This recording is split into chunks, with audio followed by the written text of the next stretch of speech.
Hello বন্ধুরা, তো আবারও নতুন একটি ব্লগ নিয়ে চলে এসেছি আমি। তো আজকে করব আমি জলপাইয়ের আচার। তো জলপাইগুলিকে আমি ফার্স্টে ধুয়ে ক্লিন করে নিয়েছি। তারপর এখানে যা যা মশলা অ্যাড করব তার মধ্যে দিয়েছি ধনে, জিরে, পাঁচফোড়ন আর 4টে শুকনো লঙ্কা আর গোটা এলাচ দুটো। তারপর এগুলাকে আমি সবগুলাকে একটা কড়াইয়ের মধ্যে ভেজে নেব। ভেজে নেওয়ার পর তারপর আমি এগুলোকে ভেজে নিয়ে নামিয়ে তারপর শিলনোড়ায় আমি বেটে নেব। কারা কীভাবে করছো আমাকে জানাবে, আর কি কি মশলা অ্যাড করতে হয় সেটাও জানাবে।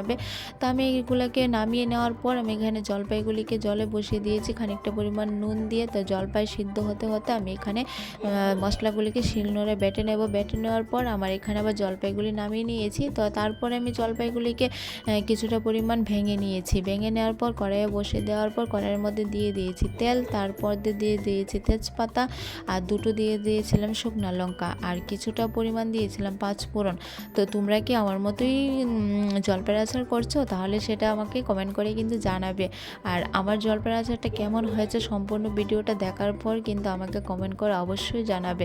আর ভিডিওটা ইউটিউবে দেখে থাকলে আমার ভিডিওটা সাবস্ক্রাইব করে দিও চ্যানেলটাকে, আর শেয়ার করে দিও। তারপর জলপাইগুলিকে দিয়ে তারপর এখানে গুড়গুলোকে হাত দিয়ে ভেঙে দিয়েছি। তারপর ভেঙে দেওয়ার পর আমার এখানে আস্তে আস্তে জলপাইয়ের আচার কালারটা চলে আসছে। তো আমি এখানে ভিডিও করছি আর আমার এখান দিয়ে তো আমার খাবার ইচ্ছে হয়ে যাচ্ছে।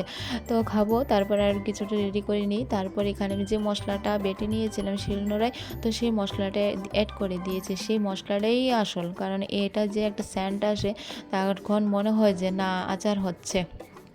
তো আমার এখানে জলপাইয়ের আচারটা প্রায় শেষের পথে হয়ে আসছে। তো কেমন লাগছে বলো। Bye bye, tata.